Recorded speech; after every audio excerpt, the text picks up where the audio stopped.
বন্ধুরা, মেয়েটি হঠাৎ দেখতে পেল যে তার স্বামীর গাড়িটা অশুভ শক্তিতে ভরা।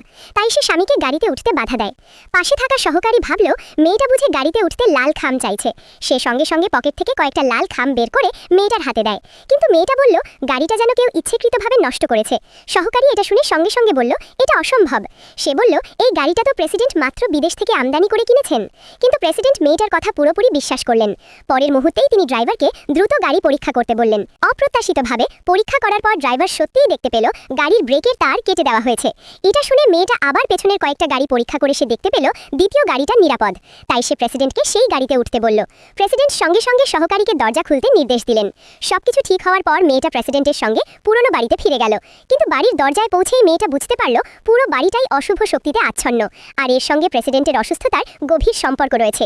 তাই সে সঙ্গে সঙ্গে প্রেসিডেন্টকে জানাল এই বাড়িতে থাকা যাবে না। প্রেসিডেন্ট তা শুনে মেয়েটাকে ভেতরে গিয়ে একবার দেখে নিতে বললেন কোনো প্রতিকার আছে কিনা। মেয়েটা সঙ্গে সঙ্গেই রাজি হয়ে গেল।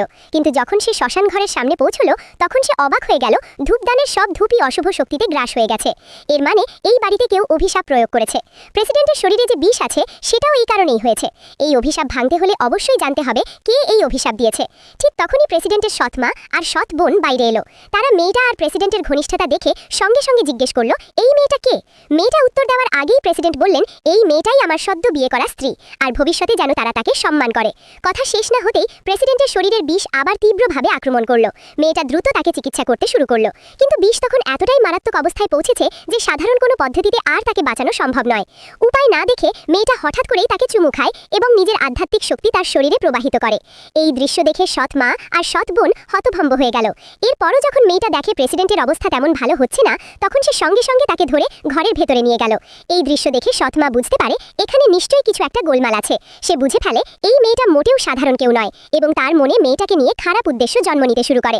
অন্যদিকে মেয়েটা প্রেসিডেন্টকে ঘরে নিয়ে গিয়ে তাকে পোশাক বদলাতে বলে। আমি এখনো প্রস্তুত নই। তুমি কি নিজেকে মালিক ভাবছো? এতটা রূঢ় কেন? তুমি কি করছো? কোনো প্রতিশ্রুতি লুকিয়ে রাখতে হবে কেন? তুমি নিজেকে কি ভাবছো? ওহ,